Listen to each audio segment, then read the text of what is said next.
do you say? Hello, everybody. Hi, everybody. We're going to talk about Memorial Day and what it means to you.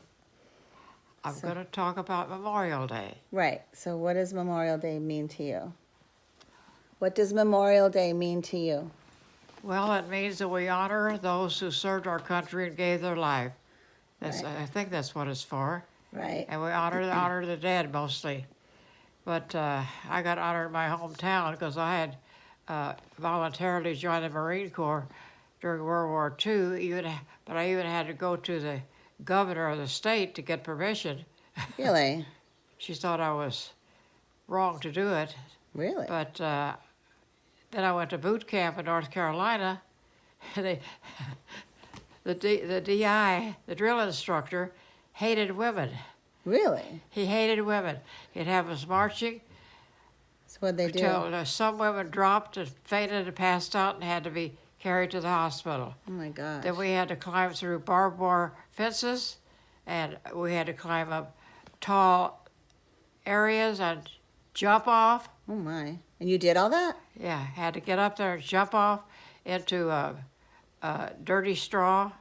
It was actually they tried to kill us in boot camp, so we couldn't even go serve our country. Oh, my goodness. Yeah, then we got to choose several places we'd like to go, and But you made it through boot camp, right?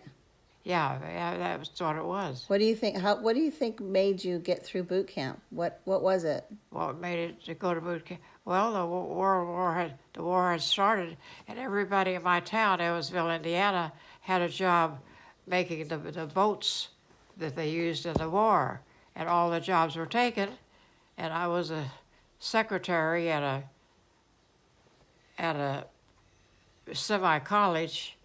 Yeah. And I decided I would rather be of worth to my country instead of sitting there teaching other people how to write their name Yeah. and do the right. Did you have many friends in the military? No, I didn't know anybody. But did you make friends in the military? Oh yeah, What about boyfriends? I ended up marrying one.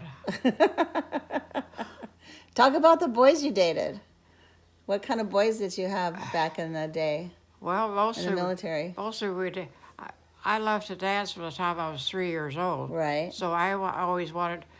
Anytime a guy ever asked me for a date, I would say, "Well, can you dance?" What do you mean, Oh. can I dance? Sure, I can dance. Show me. Wow. So you're in the Marine Corps, and they asked you where you want to go, and they sent you to where? Well, I went to North Carolina for training, and the DI tried to kill us because he hated women. Right. You said that. But what about after boot camp, after you graduated? I chose California. I forgot the name El of the Toro? El Toro, yeah. Right. At California. Yeah, El Toro, Marine Corps. Yeah, the Marine Corps at El Toro. Right. So I wanted the highest type rank of the service people, and I thought the Marine Corps was it, IT with a capital it. They're soldiers and soldiers. the Marine Corps is like What? you thought the Marine Corps was Yeah, the best to join. yeah. So what happened when you got out to El Toro? Well, I got to El Toro that I was assigned a dormitory with other women who were there. Of course, a lot of them couldn't do all the exercise that we had to do, and they were dropped out and went home. Really? One gal just stayed in her bed and wouldn't even get up. So finally, they brought an ambulance in and took her to the hospital and said she was okay. She could go home Oh my and gosh. behave herself. What was some of the fun things that you guys did? The fun things we did, mostly we did have dances there, Yeah. and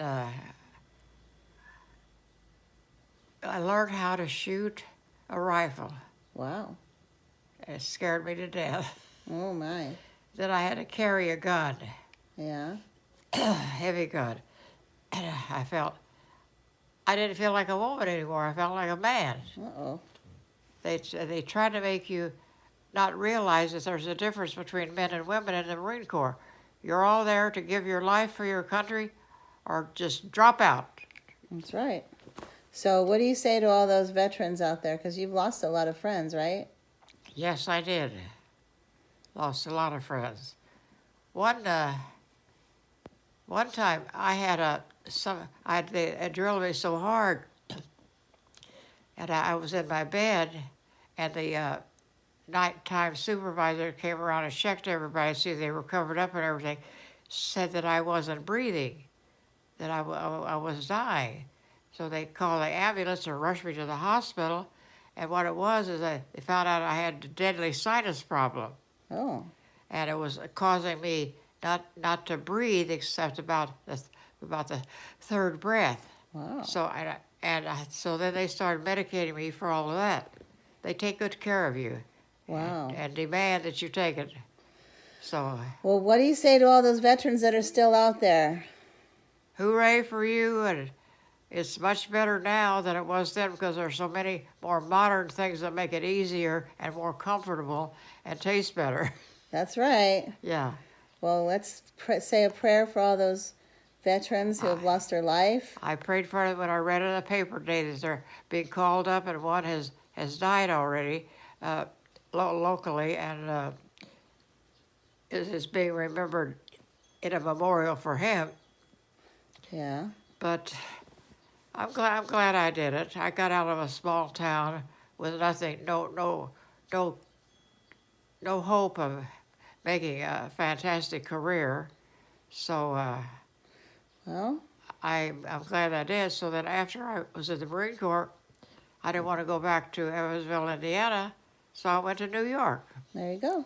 Everybody said, "Why are you going to New York?" I said, "I like New York. It's a big town, and they still have dancing there, and they still march the Marines in the street, and I can wave at them." All right. Well, we're going to talk about New York later. Let's talk about the Marine Corps and say a big, hearty Semper Fi to all those Marines and veterans. Oh yeah, a big party. No, we're just going to say thank you for your service. And thank you for your service. Right? Yeah. All right. Say salute. Bye.